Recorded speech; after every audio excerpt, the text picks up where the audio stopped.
Hey everyone, welcome to our Harlots on Hulu crossover event. I am Kate, host of But Why Though the podcast, and I am here with Lanie. Hello. And where are you from, Lanie? I am the host of the True Crime Fan Club podcast, and I hail from Dallas. So, before we get started, as I said, we are talking about Harlots, the Hulu original show that ran for 8 episodes. It wrapped about a month ago, maybe a little bit over a month ago. And personally, I think it's better than Handmaid's Tale, so you should go watch that. If you Yes. watch the other one, it's awesome. All this being said, I'm terrible with keeping myself from saying spoilers, so there will probably be spoilers in this. Know this, it's 8 episodes. That's a work day. You can totally binge that and then come listen to this. So let's get right into it. Do you want to start with the premise of the show? Sure. The premise of the show, it's based in the 18th century in the UK, so London, let's say.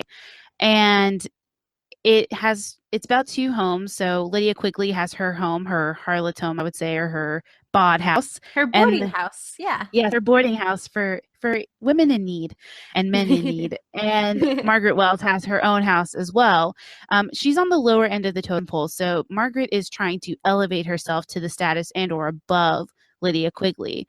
And so the war that these women wage with each other not only affect their relationship together, because you find out later that they have some interesting backstory together, but it also spills over into their own homes, into the different characters in the series, and the choices that they individually make impact a wide range of people. So it's just kind of leading you down that path. It's really interesting.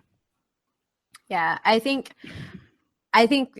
personally, what I thought was really amazing was it was a show that was about the 2 boarding houses and their fight, but it was the fight illustrated on how it affected everybody else. It was so well done, because usually when you have a cast that large, and just to point it out, is there are so many characters in this series. I've been trying to catch back up with my Harlots review and recap blogs, and I try to break down each character and what happened to them.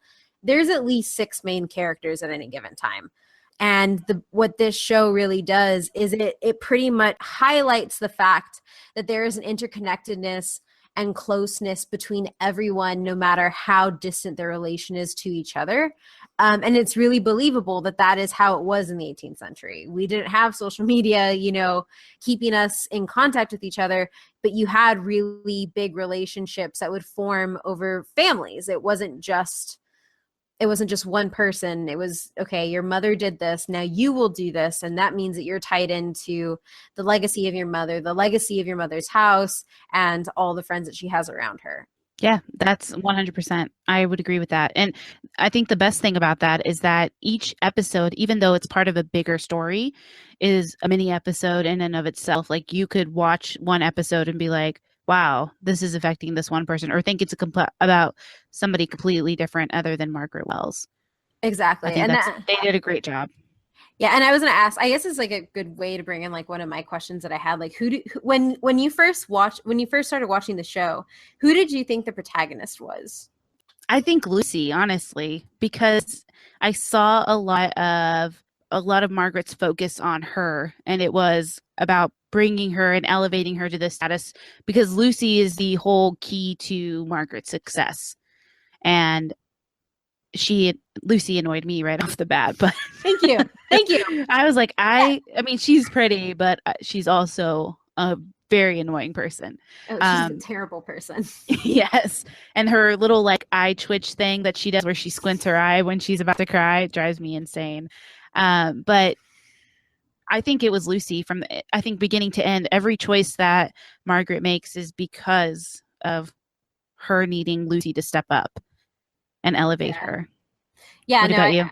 I completely agree. I thought that initially that this wasn't, so I guess the protagonist is just like the Wells boarding house and what happens, I would say, like around there, and how Margaret Wells like she's ultimately protagonist, but I thought off the bat it was going to be Lucy and Charlotte. Like it was going to be a Lucy and Charlotte story, and how Lucy and Charlotte made it through this world, because obviously Charlotte was I'm listeners, I'm going to call her Mama Wells. That's what I've been calling her since I started watching it.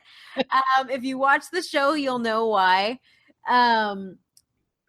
Charlotte is her eldest daughter, and Charlotte's done fairly well to herself. She has a patronage from at the beginning, a fairly decent man who pretty much lets her do whatever she wants, gives her what she wants, and she's kind of untamed in that way. And that at that point, that is the most that you can want from your daughter in that life.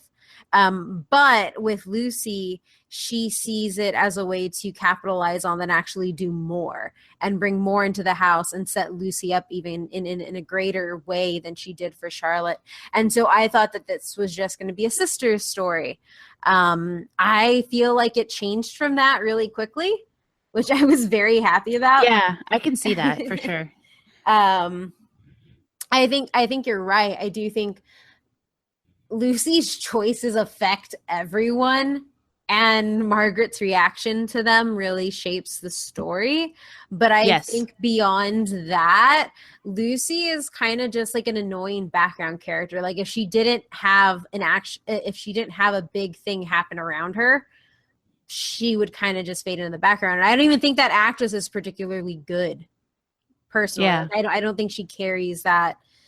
She can't carry the show. Not in the same way Margaret does.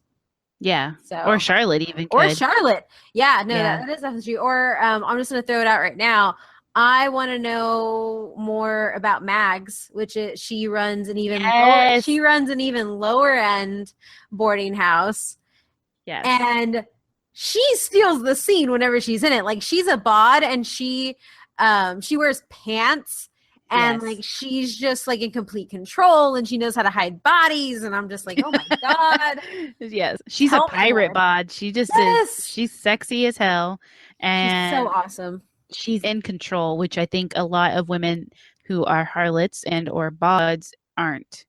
Yeah, but she completely rules her house and her people, her women. Yeah, you know, with her broomstick. Yeah, pretty much. Her broom switch. And I think that's a really good I guess description of this environment, right? Because these women are greatly affected by their situation. So they're affected by having to sell their bodies. They're affected by being born in the 18th century where women have no rights. And I think this, for me, and I've written about it as well, is probably one of the best feminist narratives that I've seen on television, because this is all about finding your agency and how you can enact that agency even when your choices have to be made within a system. And I think with Mags, you can really tell that the only reason she doesn't have a house as big as a Wells's or as big as Quigley's is because she refuses to do it their way. Yeah, absolutely. She is her own animal, really. She tames herself if she wants to be tamed. Exactly. She doesn't allow anybody else to do that. And I agree wholeheartedly that I think that there is some envy from Ma Well's side, really, about how autonomous Mags is. Oh, yeah. You know, I mean, her harlots may not be living in the best, house or whatever, but they have kind of a say in their own life. You know, they do have to bring in their men and stuff like that, or suitors or whatever they're called, but they still get to make that choice. Exactly. And I think that's something too that you see. And I guess I hadn't really thought about it. So you just said that. I'm running through all the harlots that are in Mags's house, and it's always them going onto the street and bringing them inside versus what you see in Wells's, which is they're just in their rooms. A suitor comes, they have to take care of them. And then even in a more extreme way in Quigley's house, where these women are being kept against their will, and they can't even, their food gets restricted from them. They can't talk out of turn. They have to speak certain languages, and where their autonomy is even more restricted, and it fights against this narrative that Wells sets up in the first episode, is that if you have money, you have power. That's the only way a woman can have power in this world, is if you have money. And then you start seeing that, as much as I do think that that's true to the time, I think that what Mag shows is like agency doesn't only come with power. Agency can be shown even in squalor. Right. Because I think and Mags's house is the most free out of everything. Absolutely. And if you want to even kind of look a little bit more abstract to it, you can look at it in terms of women's rights, right? So Quigley is the ultimate restriction. Yeah. You know, women have to be pretty, know a different talent, speak a different language to be exotic. And then you have Margaret Wells, who has women who are a little bit more real, who present themselves kind of with some air of elegance, but not really, you know, they are who they are. But then you have Mags's girls who, you know, are openly okay with who they are. And I think that's a progression into the more free you are with accepting yourself as a woman, the more, you know, autonomy you're going to have in this world by being okay with saying, yeah, I don't give a crap. I'm a harlot. Let's go. You know, you want to, I think I see that. I saw that progression. You want to go right here? That's fine. Yeah. In the middle of the hall. No problem. Yeah. It's your reputation that's going to be ruined, not mine. That's perfectly fine. Yes. 20 quid, please. Yeah. So I see it like that, a little bit more abstract sometimes when I look at the houses overall. Yeah, no, I completely agree. And I think for me too, I think this actually brings us into a good place to talk about the men in the show. Yes. Because, okay, for those of you who don't know, Harlots is a show about women written by women. So all of the writers are female. The director is female. The producers are female. And this is a show that has that narrative at its core, because that's who is writing it, which is why there's this ability to tackle some things with great nuance. And when you're watching that as a woman, it's like, I totally get that. Or I don't know if this is what they're trying to say, but this is what I'm feeling right now. Yes. And the way I see it with the men in the show, the men are very much reactive to everyone. And I think the only one, as much as like Margaret's husband, William, as much as his narrative is tied into the Wells's house, I think he has more autonomy than the other men. But you have Sir George, who's Charlotte's patron. He's completely just controlled by Charlotte for the most part. And when that breaks, when he can't control her anymore, then, you know, he brutalizes her. And then after that you have is it David Marney, who's the male harlot who comes into Charlotte's life. He's not in control. He's completely reactive to Charlotte, because he's put in the situation of love at first sight. She's not, which is a really great reversal. And then you have the boogeymen of the entire series, the Spartans, who are this group of elite men, kind of like a Freemasons type secret society, only instead of getting together and like drinking, they get together, drink, and then they go and like steal a virgin, probably rape and murder women. Like they rape and murder women, and they kidnap, then they charge Quigley with kidnapping these women. And it's and the women, the type of woman is very specific to their needs. They need somebody who's a pure virgin. They don't want just some, you know, harlot off the street. So she's taking girls who want to be like housemaids. Exactly. You know, sweet little innocent people. You know, one of them is so excited that she's getting this opportunity. And then the door kind of opens after everything happens, and you're just like faced with this brutality. Yeah. And we don't know if she's dead. We don't know if she's just beat, but she is just lying there. And it's, I would say, in the portrayal of the Spartans, because these guys do terrible things to women, you don't see, it's not Game of Thrones where I have to watch a character get raped, but it still has the same effect of like, this was really heavy. This was really intense. I am now scared for all the women in Quigley's house, which I think and I think, again, that's because women wrote this. Like, there are certain ways to show rape in a show, and there are certain ways to show somebody being victimized, that doesn't lead it to just be thrown in there. And with the Spartans, as much as they serve as this boogeyman and this, I guess, like I'm using air quotes here, powerful figure in the world, ultimately they can only move as much as Quigley lets them, because they need Quigley to supply them the girls. On top of that, they have to protect their identities at all costs. They can't be found out, and this ultimately leads to them not getting what they want in the end. And they have to react to the women in the settings. And I think the men in this episode play a lot of the parts that women often play in series, or not episode, in the men in this season play a lot of the parts that women often play in these series. You have the supportive, so you have Charlie, Quigley's son, who's just head over heels with Emily Lacey and wants to support her in everything. And you have the villain, you have the person who, they're background characters with importance, but it doesn't really matter what happens to them because they're just reacting to everything else. The women are at the center of this. Yeah, I agree with that. I think it's also kind of awesome to kind of do that role reversal where they're reactionary, the men are reactionary to the women, when typically it's the opposite. It's a woman fiending over this man or competing for his attention. And you see that reverse, especially with Charlotte. You see that there's this competing, like her suitor knows that this male harlot has her attention and he can't stand it.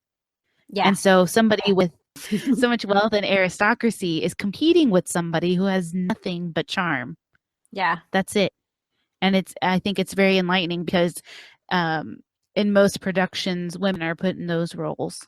Yeah. So it's great to see that role reversal.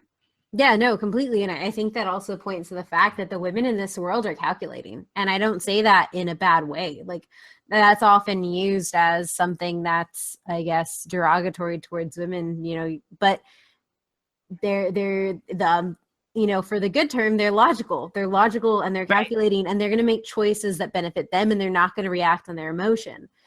Because you find out that when these women learn, like some of them do react on their emotion, and then they learn, oh crap, I shouldn't do that. That's not in my best interest. I'm going to adjust my actions. And that's a very different narrative than you get in most shows about women, where they're doing what you said. They're the ones on oxygen snapped. Like they have this there's this idea of all of us are going to snap, and all of us are going to be super emotional, and that's all we're going to go for. Whereas I think Harlots does a great job at portraying women in many different ways. Yes. I think that's true. Because you have cold and calculating Quigley. You have emotional wreck Lucy. Who can't decide what the hell she wants to do. I want to be a whore. No, I don't. Go away. I'm going to kill you. I'm sorry. I don't like Lucy. I don't either, so it's okay. This is the I Hate Lucy show. Forget I Love Lucy. We hate Lucy. Exactly. Right now. Hashtag right out Lucy. Yes. But I it's refreshing, and it's really great to see. I guess what character would you be if you were living in this world? So I automatically wanted to be Mags because I was looking through, I was like, the power of Quigley, sure, right? Where I could just tell people what to do. I have all this money, but I'm not willing to trade my conscience or my integrity for the things that she's willing to do to bring power to her house. And I'm not desperate enough to be Margaret Wells, where I'm just competing with Lydia. And I think that's the real focus. It's not, I really want to help my family. I want to help Lucy, get this patronage for a long time. It's, I want to be Quigley. Yeah. And that puts a lot of blinders and a lot of roadblocks in her way. But so I think about Mags, and I'm like, Mags doesn't really have any problems. People come to her for solutions. Exactly. They're like, hey, I have this dead body. Can you help me get rid of it? And she comes up with really ingenious ideas about, he was drunk coming out of your house, so treat him like he's drunk, or about calming people down and holding. I think the best thing is that she holds Margaret accountable. So if Yes. she calls her out on her shit, basically. So if she does Yeah. something out of line, like with the Emily Lacey situation, where she basically turned over Emily Lacey's location to Lydia, you broke the code Yeah. and to Mags, and that's unacceptable. And I love that she called her out on it and was like, listen, I don't care who you are. You don't do that. You know what we've been through. And for you to do something like that, to put another woman in the same situation that we were in because you know what she's capable of, it's unforgivable. And I love that about her. So I would Yeah. totally go the Mags route. I also think Mags like is the only one that genuinely cares about her girls. Like that's her Yes, family. I think so too. Like I think so too. yeah. It's just like they're her daughters. Yes, exactly. Like, because I think for me, the show has been overwhelmingly about mothers and their relationships to their children.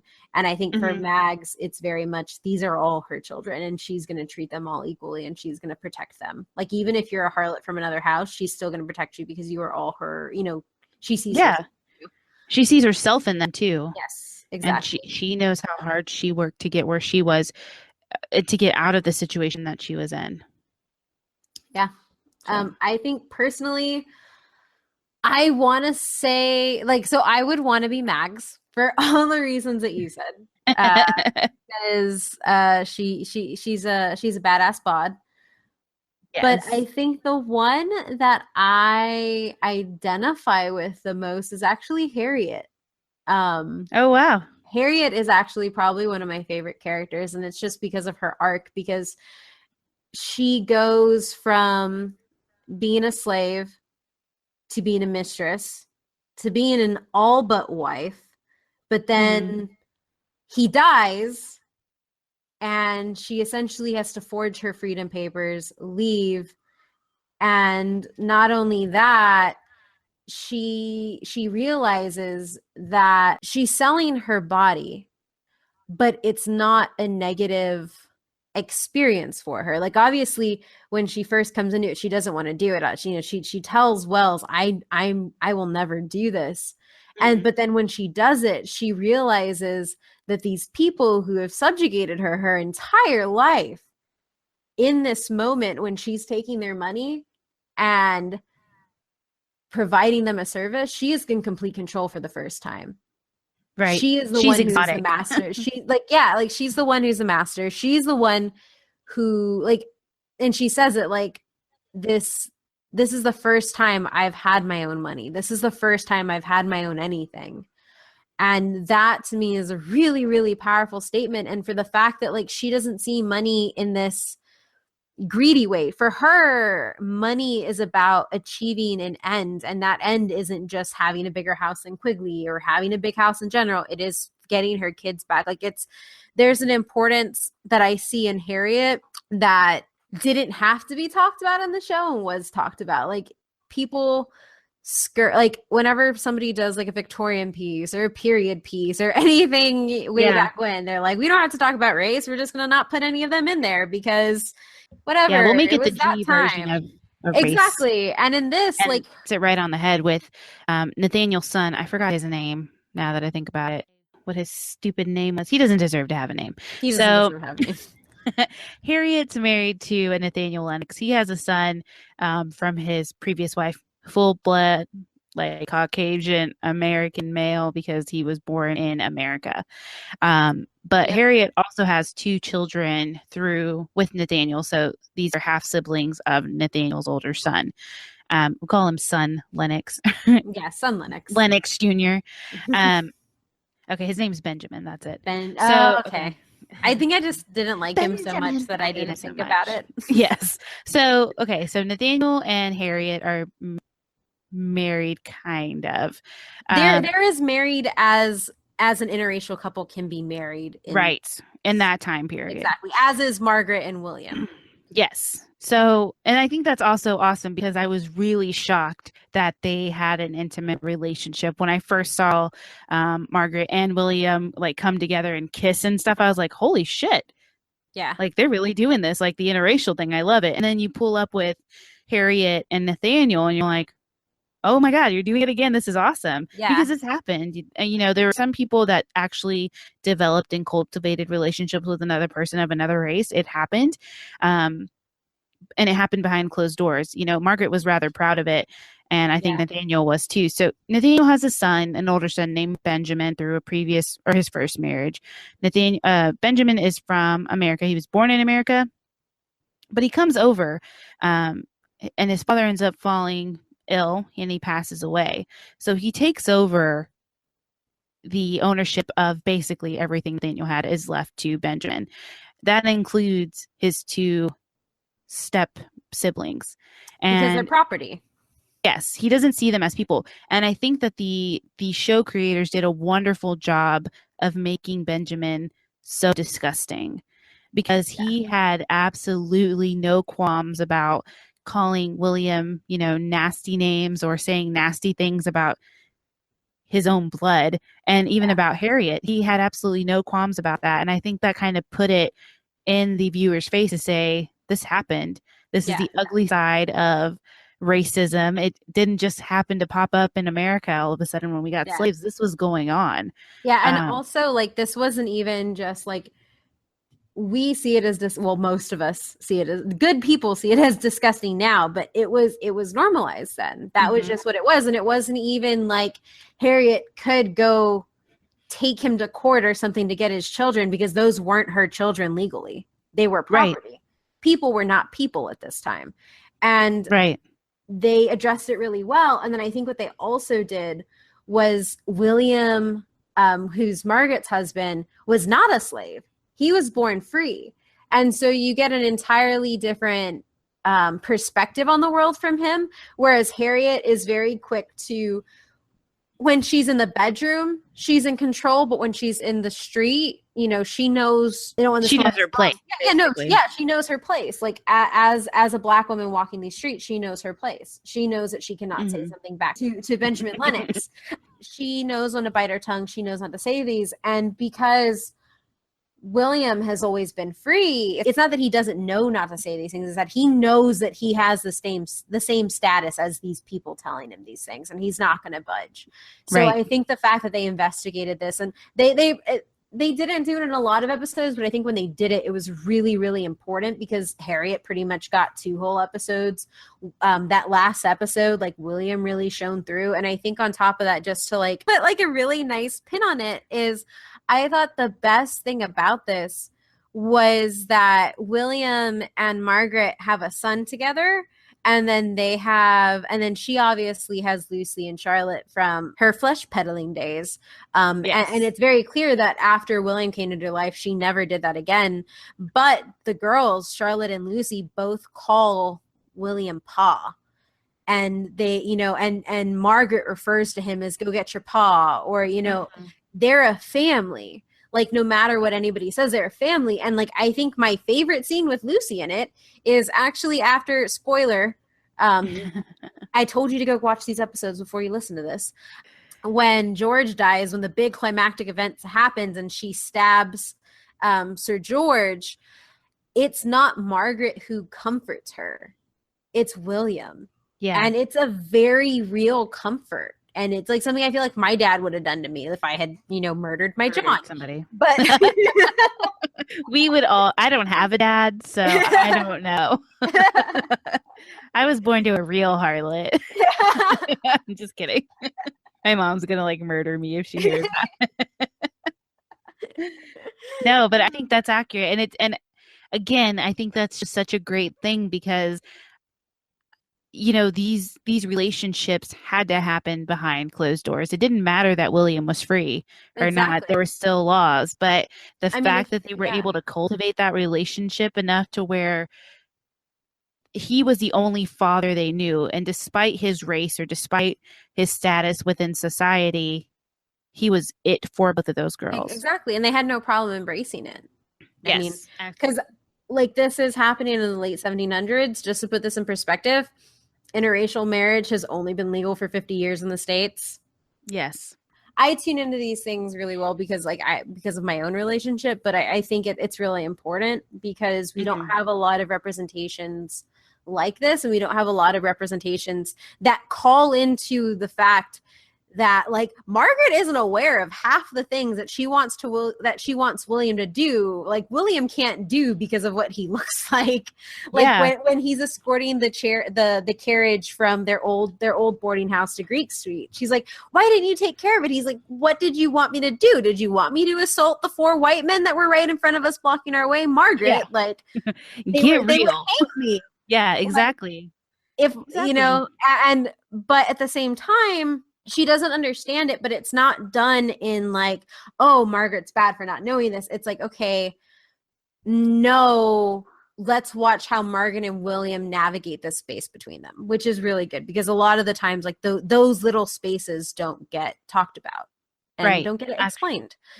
So, and I guess I'm just harping on the fact that Harlots technically, yes, they had to do this, but they could have easily said, no, we don't have to do this because of the time frame, which is what a Right. lot of things do. Yes. But yeah, let's move into one of yours. I feel like I've been leading. No, I love it. I was just going to say, so we were talking about, which Harlot we want to be. So, and I think that ties into the house that we want to join, right? So obviously I'd be at Mag's house 100%, because I like my freedom. So I'm assuming that's the same for you. But here's one thing I've been thinking about a lot because there was one scene that really stuck with me. So what scene for you was one that kind of made you either like drop your jaw or just be like, what the hell did I just see? Or like, oh wow, I wasn't expecting that. There's two. I have two very important scenes for me. So my first one was, when Lucy first meets Lord and Lady Repton. Oh yeah. Right? They were callers to Charlotte. So I'm thinking as I'm watching this, they're not going to be terrible. They're going to be fun and exciting. They're a little quirky and everything like that. And then they have this whole hunting scene where they're basically taunting her like she's the prey, right? And they're chasing her through the woods. They're Lady Repton's like, Lucy, Lucy, following her and trying to, scare her. And Lucy like genuinely freaks out. She's terrified and she ends up crying, out a little bit. And they come and, like, oh, you silly girl, we were just playing with you. And then they go into the house for dinner. And Lucy starts making jokes about Lord Repton, things like that, thinking like, oh, he's just jovial. He wants these jokes. Then Lady Repton joins in and he just like smacks the crap out of her and she falls out of the chair. And I was like, oh my God, I was not expecting that.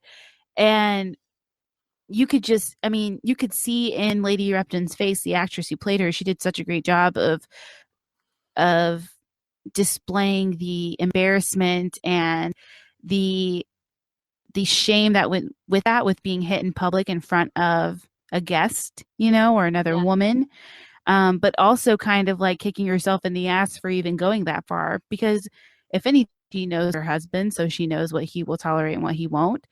So she probably was like, I went too far with that, and was blaming herself, and you can kind of see that in her face. But that scene in particular just like shocked the crap out of me. I was like, holy crap, I didn't expect that. And anytime I'd see him in the scene again, I was like, okay, when is he going to pop off like on the random? I need to be prepared. Yes. But the second scene was when William at the very end confronted Benjamin about the siblings. And I was expecting this full on brawl, like, okay, Benjamin's about to die. Like he's going to kill him. And it's so anticlimactic. It's like, William's basically like, dude, I'm going to kick your ass. And he's like, you know what? It's not worth it. I'm going to go back to America, enjoy the slave children. And it was so, I was expecting so much more, like a fight, a brawl. And instead it's just this war of words where William's like, literally, I will go toe to toe with you. And I think that Benjamin was all talk, no, just bark, bark, bark, and wasn't actually going to do anything because he couldn't do anything. There's no way that he would be able to defend himself against William. And none of the patrons in the bar got up and said anything to William for getting out of line with, somebody who's white. But I think that's also because in the area that they were, William was respected. Yeah. Despite who he was and the color of his skin, I think that he was very well respected. So I was kind of disappointed with that scene that William didn't actually beat Benjamin up. Yeah, so like I can go off that scene because that was one of my scenes. But mine was like the opposite. I didn't expect him and William. I didn't expect William and Benjamin to fight. I expected everybody in the bar to fight William. And if not fight him, I expected this to at least end up with him being hung or something or being thrown in jail or something like that. Oh, Like that wow. that's what I expected. Um Yeah. but it doesn't happen and I'm like, "Oh, okay. Thank you. I love William. He's like the Thank you only for man not in the killing show him. I really love." Um but I really liked his I guess it's not a monologue because it's not long enough, but his speech that he gives to Benjamin, he's like, I've had to deal with cowards like you my entire life. You are not better Hmm. than me. I'm better than you. You have and just just goes at him. And he cuts deep. Like William's Yeah. silent a lot of the time, but when he talks, he cuts deep. Yeah. Um and I thought it was a really good scene. It was anticlimactic. Um and but at the same time, because this happens in the very last episode, I'm happy that they ended it there because I don't think I could have had the show end with them like, okay, we'll take it to court, and then like Yeah. the resolution for the characters. Um, Yes. because this has kind of been like his side quest too. Like his side quest, other than helping Mama Wells out, is making sure that Harriet gets her children back because Right. he promised that to her. Because obviously these children have not, although these children are slaves, they haven't experienced slavery because they had their father around at that time, who obviously he treated Harriet like as if she were the woman of the house, and the head of the house, and Hmm. not anything other than that. So you have to assume that the children would have been treated the same way. Yeah, Um, I agree. and then my second scene, um, gosh, yeah. So my second scene is right after Charlotte is raped by Sir George. She's at the table. They go to a dinner Oh, together, yeah. and so what happens is Sir George is slightly he's tightening the noose around Charlotte's neck, or more and more and more. When the more he realizes that she's not necessarily falling in love, but she's at least flirting with the male harlot, and she refuses to have sex with him, and then he forces herself on her. And the rape scene in general, I think, was really well done because what happens is Charlotte just attaches herself. She just completely detaches herself from the situation, and you realize that this type of brutality, like this is what harlots are used to.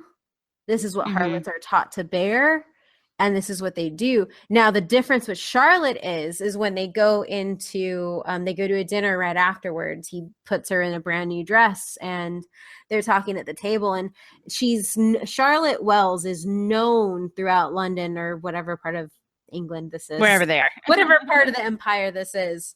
um she's known as having a quick wit.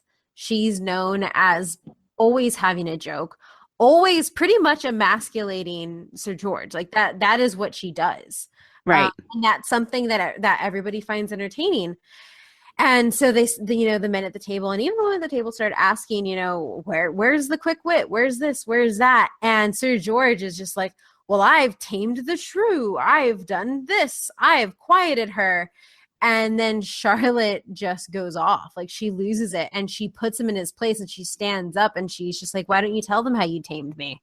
Huh? Yeah. Why don't you tell them what you did? And then in front of an entire table of the aristocrats of the area, she's like, you raped me. That is what you did. Yep. Congratulations. Like, what do you want from that? Like, that is what you've Yeah. done to silence me. Let everybody know what you did. You didn't actually win anything. I haven't complied to you, and it's such a great scene, and it's so dynamic, and it kind of makes you think about how women respond to these things, how women process trauma, because she could have easily just like they could have made her just be completely defiant right from the start. But you can tell as she's sitting at that table, like she's thinking about everything, and it's just every time he says something, it's another hit, it's another hit, it's another hit, and that's just what she's playing, and it's such a great scene. Yes. And I love So the women's reaction because it's so telling of the time that, she wasn't welcome in the home because of who she was. They knew that she was his mistress.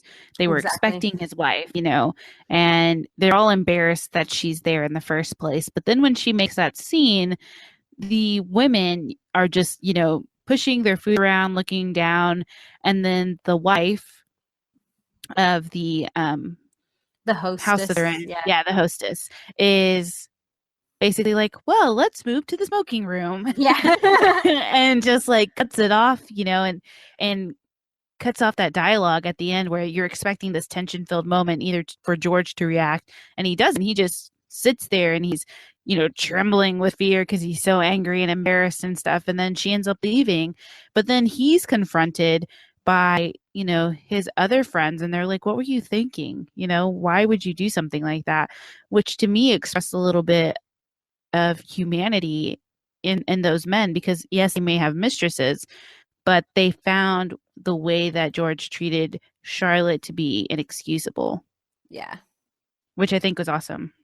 Yeah. No, I thought it was a really good dynamic to kind of throw in there. So, So we'll see. All right, so let's see. I have da-da-da-da-da-da-da. Who did you absolutely hate on the show? I have like I three think, people I hate. yeah, I think we've kind of said it there. Um, Right. so I is guess this if I had to pick, it would be Benjamin.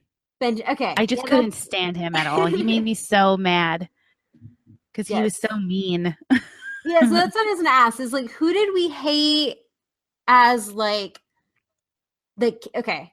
I hated Benjamin Hmm. for who he was as a character. I Yes. hated Lucy for who she was as a character and the actress who played her and her interactions with almost every single other person in the entire show. Yes. Um, She was like, Lucy is the epitome of a fragile fawn yes, who is slipping on the ice like Bambi, and who that thinks is her she whole life. but who thinks she can do like triple sow cows and stuff on the damn ice? Yeah. Because the what this is what gets me with Lucy.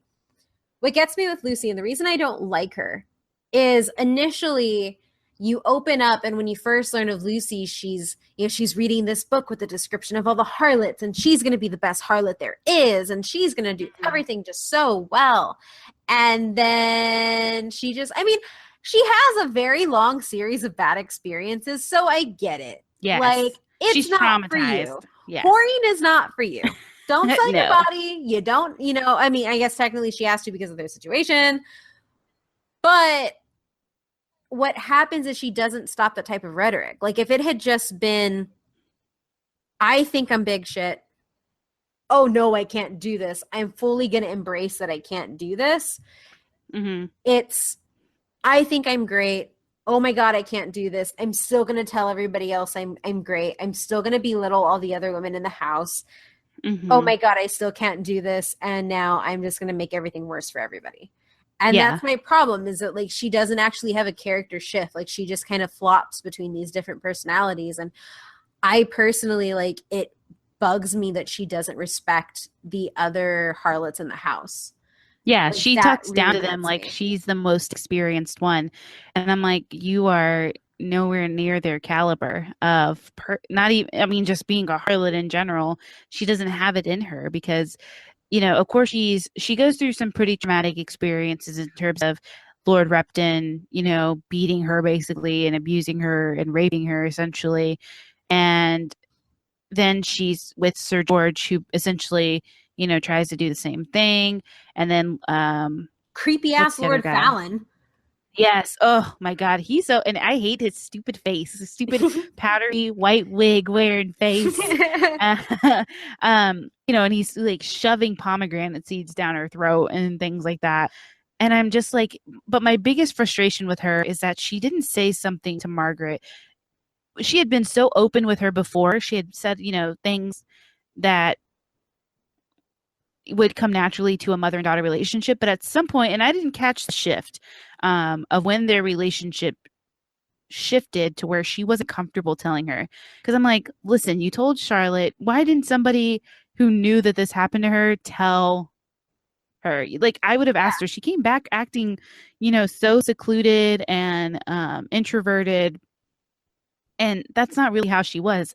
And I think as Margaret, or, Ma Wells, whatever, she was Mhm. so blinded by what she wanted to have for herself that she completely overlooked that her child was going through this traumatizing experience. And she Yeah, took Lucy's word for it to say, oh, yeah, I'm okay. And you can clearly see that by the way Lucy is saying that she's okay, she's not okay.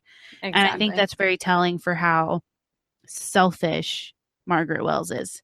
That Yeah, despite saying she's a good mom, that she's better than, Lydia Quigley, she's really not. yeah. Which Mags points out Yeah. is that she's one She powdered says wig you're away from Lady Quigley. yeah, and it's true, and it's really sad and disheartening because I was such a big fan of hers when the series started, because I was like, hell yeah, girl, you do you. Live that Yeah, life, try and get it. But then you start to see this progression of these just very poor decisions and rash decisions being made, all for, at first it seems like, for Lucy, but then it's really just to get back at Lydia. It's a story of revenge and what it yeah, can really do to your entire family and the people around you. Because if you're yeah, so focused on getting revenge on somebody, you don't care about how it affects anybody else. The only person you care about, which is the only person Margaret cared about, was Lydia Quigley. yeah. How could she stick it to her? And she did, or she tried to. Yeah, I mean, I think I agree there. I think there's like this really weird thing that happens in Harlots for me, at least when I watched it, was there was this overarching like narrative of everything that you do for family, and then it was very much this revenge narrative. And I think there's a shift after the pomegranate eating incident where she clearly, like, Lucy can't hold it together anymore, which is really weird because after all the things you've done, you like that scene was really creepy. Like that probably made me more uncomfortable than anything I had seen because I'm just like, oh my god, he's a Spartan. What's he gonna do to her? Yeah. But that's obviously like stuff that I know that like Lucy would not know. Right. But like that being said, I think when that happens, I think she starts taking into account. I think it turns into what she's going to do for her daughters, but what she's going to do Hmm. from her daughters is very different what she's going to do for everybody else because she doesn't care about Harriet's kids. She turns over Emily Lacey to be killed. She knows that that's what's going to happen. She knows that, Right. that Quigley's pissed because Emily Lacey almost killed her damn son. Um, and she has no qualms about it because then it's just about protecting her own and it becomes so insular that it changes. But I think that that's only in those last two episodes. Yeah. And Really same thing how she treated Fanny. I was really surprised by that because, yeah. Fanny's lighthearted, she's robust and she has a favorite client and everything like that, but she's And pregnant, she right? eats sticks of butter. Yeah, and she puts sticks of butter in Yeah. her crevices for the finding. Um and I was kind of, I guess I shouldn't have been shocked, but I was at her response to Fanny being pregnant. She's like, you can't stay here long. And Yeah. I'm just like, she totes being such a fighter for her girls. She's like, my girl's this, my girl's that. Well, when it comes down to it and your girls really need you, like Fanny's going to be out on the street. What the hell's going to happen with her? Exactly. You really aren't there for them like you say you are. And I was really surprised by that because I was just like, oh, poor Fanny. Like, what's Yeah. going to happen I with you? liked Fanny. Yes. And the other thing is, and so we're talking about 18th century London, let's say. The contraception piece was really interesting to me because I'm Yes. seeing them like dip this, big like tube sock looking thing in water and just rinsing it out. I'm like, oh honey, you're gonna you're gonna get gonorrhea, you're gonna get chlamydia, you're gonna get it all. You're gonna have a baby. That's exactly what I was like. That is not okay. And so I did some research on it to see kind of, okay, well, what contraceptions were people using during this time frame? And so they had the ever reliable pull out method. That was their first thing to go to, is to pull it out. And it was said at the time that men had demonstrated such control over their faculties that they could pull out. And so the men who did this were just amazing men who were ultimately in control. So they essentially called it what did they say? coitus interruptus Oh my is god. literally what it's called. So yeah, men were actually praised for the pull-out method in 18th century for doing this, because it's like, you demonstrated so much control. I mean, literally scholars were writing about this and quoting like Leviticus and Oh saying my that you gosh. are an amazing shepherd of men because you experience so much control over your body. You truly are a man. And so, okay, so then we move on to the condom, essentially, Was it made out of of sheep's what the women. intestines? Yeah, so it's actually made out of. It was called a barrier device. They didn't call it a condom, so it's a barrier device. It's made out of sheep's guts, and it is tied at the end or it has a ribbon at the end of it, so kind of where you would push it down the shaft. It actually wraps around the scrotum and you tie it, so it just like covers your entire genital area. I think the only thing where it differs for this instance is a lot of people higher up on the totem pole use this to basically make sure they didn't have so many kids, because Yeah. it's expensive, right? So if you have a big family fortune, the more kids you have, the more you have to spread it, across them. But men also use this primarily to carry on affairs, to make sure they didn't contract a venereal disease. So we see it a lot with the harlots, washing and doing this, because the men have basically brought this to them because they don't want to Yeah. catch a disease. I'm like, you're going to catch a disease. Just so you know, using dirty water. It's just, you just dunking it all in there. I mean, they're using the same water pot to clean it, or they're sharing, here, take this one. And I'm just like, all of you are going to die of venereal disease. I just want you to know that there is no protecting you from this. But it was interesting to see it, because at first in the show, it looks like this like it's just really light cloth that you wrap around your wiener. But then when you when you actually look it up online and stuff and you see it, you can see how it kind of mirrors, Conde. So I thought that was really interesting, that and breastfeeding were the main Yeah. forms of contraception. How is breastfeeding a contraception? So the women who breastfed like other people's babies, so they were what they're called, like milkmaids or something like that, wet nurses. Yeah. So they would do Milkmaids, that. wet nurses, same thing. I was like, I don't know, they're all the same. They give milk to people, okay, in one form or the other. Um, but basically, I only read a short piece of it, so I am no expert. But the deal was that if you are breastfeeding, you shouldn't be having sex. So that would be your way of doing it. So a lot of poor people breastfed other women's babies for that, something like that. Wow. This would be my preferred method. That's so weird. Forget your barrier. Let's Yes. just do this.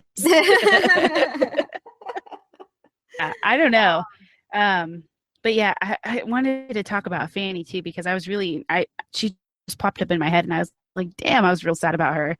And then the other girl, The French I don't girl? know, the Amish girl Oh, or whatever she oh, is. yeah. No, I was actually going to ask about that. So Amelia Yes, Scanwell and yes. Florence Scanwell, who are the two at They're like this. Quakers, right? No. So they would be reformists. So they'd be the people that split off after the Reformation. They were really interesting characters, because I was actually going to say the only even reference to a venereal disease, I guess, which is I thought was really surprising, is in Florence Scanwell, Yes. who is the harlot, pretty much like best harlot in all the land, turned fire and brimstone preacher. Yes. So she is blind, and that was when she realized, oh no, I need to turn to God and preach. But it's very that one of the symptoms to prolong syphilis, so with it not being treated, is blindness. No. And so she's blind. So that's pretty much what I think she had syphilis. And you put that into account, like the illness that she had, where her daughter had to help her. But after she comes to terms with her daughter and tells her everything, everything that she did, her her idea changes from "you all are going to burn in hell" to even Mary Magdalene was repented and all these things. How things have changed. And I love that Amelia is like a closet lesbian. It's my Yes, favorite thing in that's the what I was world. gonna say. Yes, and with Violet, who I want to know so Yes. much more about. Yes. Because she's not only a lesbian, but she is an interracial lesbian. Yes. I mean, that's freaking awesome. I was very surprised by that because I was like, of course Violet's gonna try and stun her, like that's what I was thinking. I was like, she's Yeah, gonna go in for the kiss and just be like this, just to do it. But then you see into it and this awakening in her really that she's kind of been pushing down. And it's amazing to see that transformation in her that she's finally feeling something for herself, not something that her mother's telling her she should feel, that these women are terrible, but she's finally feeling it on her own and digesting it on her own and understanding what that means for her. And she cares so deeply, so quickly too, for Violet. yeah. No, I completely agree. I think that this. I didn't like her character at first. I thought she was just going to be there to be there. But I think what they did with her was really good. Yeah. Um, because it's the other side too. Like it's the other side, but not the other side. Like Amelia, like gladly, like kind of shows that Amelia is dealing with the same stuff that the Harlots are, just in a different situation. Yes. I mean, plus, It's repression. Repression is repression, regardless if it's exactly, religious or sexual. That's exactly, what she's experiencing as a woman. She's going through the same thing that the harlots are going through. She's just not having to sell her body. exactly. And on top of that, too, like she's also like always in danger of being kidnapped and taken to the Spartans by Yeah. Lady Quickly. Yes. So So hard. Oh, so like we're running out of time and I could just yes. go on like more and more. Forever.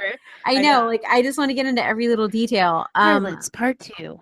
Ooh, we could. Season 2. We come back Yes, and we do need it. to. We I'm definitely need excited to. for season 2. Yeah, what do you think is going to happen next season? So here's the thing. Okay, so I think Amelia's Secret's going to be let out for sure. I think there just needs to be some type of work with her.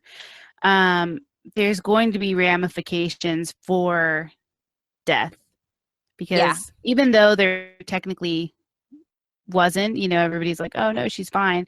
I feel like something from that piece is still going to come up, that Margaret's going to be held accountable in some way, or even though you kind of see Lydia take a downfall, I think she's going to come back with like a vengeance and be like, all right, you guys, you thought I was playing, but Yeah. now I'm going to really ruin your lives. I hope that Mag's story develops a little bit more, though. I'd love to see her character develop a little bit more than just being that sidekick friend who can beat men with a broom switch. I would love to see more, but that's also because I'm hashtag Team Mags. I'm definitely hashtag Team Mags as well. And I would say that she is the one character that I was like, I need more. I need more now. Yes. I also think for sure the secret's going to come out for Amelia's secret's going to come out. It has to. It's gotten so close. And I think now that Quigley's become detached from a lot of things, it's going to happen. Yes. I think one of the main things that I guess like the main thing that I don't want to happen is there was kind of hints that Harriet was having feelings for William. Yes. Which I don't want to happen. I didn't even think about that. Yeah, Ugh, I don't no. want that to happen at all because like William and Margaret are just such a really good couple. Yeah, and he They're balanced just her. awesome. Exactly. And they balance each other. Like she Yes. pushes him to do stuff and he pushes her not to do stuff. Like Yeah. they're this nice act, but I think what I liked, and this is the reason why I don't want them to do like a Harriet steals William thing, or even they have like a dalliance. I don't want them to do that because there's this thing being in a relationship where you don't look like the other person that you're with. And Yeah. I think they do it really well, where Margaret's like, she does think that William has feelings for Harriet, and it doesn't come out of a bad place. It just comes from her feeling like I don't understand you the way Harriet would, or like I don't look like her and she looks, and it's not bad to think that, because I think there you can get a little bit of that when Margaret's with Nathaniel, when Nathaniel comes to the house to visit them. I think you have that exact same thing playing out in William. And I think that is a really good nuance that gets talked about when interracial relationships are highlighted, but it's not something that gets done well. It's something that gets beaten over the head, and then eventually like those thoughts end up being right. Yeah. I don't want that to happen. So I don't either. Yeah. No. So I don't want a Harriet William thing. I don't. And yeah, I want a full Mags arc. Yeah. Like I want the fact that we didn't even talk about Emily Lacey. I love Emily Lacey, but like over her. I mean, I get it. She's funny. She's she's very mischievous and stuff like that, but she's so self-serving. She tries not to be, but she really is. Yeah, she is. But I think that's why I like her, because I think she tries, but I think she is very much like that. Like, I think she's what people end up being when they try to be good. Like at the end of the day, like it's just gonna fall back into what they want. Like people, like that just happens. Yep. But I want Margaret's Emily Lacey play to have such bad ramifications that Mags actually gets pushed up in the ranks, and that they have an actual like larger arc there. Ooh. So that's what I'm hoping for. We need to send this to Harlots so that they can hear this and know that we demand this. Exactly. We will not accept a Harriet and William arc, but what we will accept is Mags versus Margaret. Exactly. Thank you. Yes. This is all please. This is you want to make a good season? That's what you do. Yes. Thank you. And goodbye. Yeah, but I think if so long as they highlight Mags and don't do that, then I think it should be a good season. I'm gonna tune in either way. Yeah, I don't care. I may be off base 100%, but I'm gonna watch anyway. I don't care. I love me some Harlots. Yes, and then I would highly recommend, if you listen to this whole thing and you feel like we've spoiled it for you, we didn't. There's still so much more that we couldn't fit into this. Yes, so go watch it. I'll give you my Hulu password so you can watch it, and then I'll change it immediately. I think you have 8 hours. Go. Yes. Exactly. But yeah, so I guess we should tell people where to find us. That might be good. Yeah. So you can find me at Oh My Myth Randier on Twitter and Instagram, and you can find my podcast at But Why Though PC on Instagram, Twitter, and Facebook. And we're on all the podcasting stuff, so Stitcher, iTunes, those things. All the fun places. So you can find my show, True Crime Fan Club, on most social media platforms: Twitter at TCFC Pod, Facebook.com/TCFC Podcast. We're on Instagram. I might do Snapchat, I don't know. And our website, crimefanclub.com. And we're on most podcast apps. I pimped myself. I harloted my podcast. Yeah, you have to do that. I'm on all the apps. I'm on random radio apps like Auto and TuneIn. Player I'm on TuneIn. We're on TuneIn. Yeah, see? It's like, hey, we just added you to this radio station. I'm like, cool. I'm going to claim it, and now I'm on it. So thank you very much for having me on. I am so excited. This is a break from, obviously, the grisly true crime that I cover, so I appreciate you having me on the show. I hope your listeners love it, and I hope that they watch Harlots for sure. Yeah, no, I definitely hope they watch Harlots. I hope they go listen to you. We did just do a true crime episode, so make sure you check Lanie out. I listened to her. I think she's awesome. So it's dark. It's dark. That's what I tell her. I'm like, it's dark, just so you know. But I always give that disclaimer. I'm like, okay, before you listen, like my first 3 episodes, just need to go listen. But why though? And then come back. You get a nice little palate cleanser. Yeah, there you go. No, thank you so much for being on, and we'll be back for Harlots season 2, and then honestly, whatever things you can come up with. Like, honestly, I'm totally open to record and do things. Like, hey, I will for sure. It'll be fun. So, listeners, if you have a hashtag bring Lanie back, do it. Hashtag live that bod life. Yes. Hashtag like a bod. Yes, that's how we're gonna live. That's my motto forever.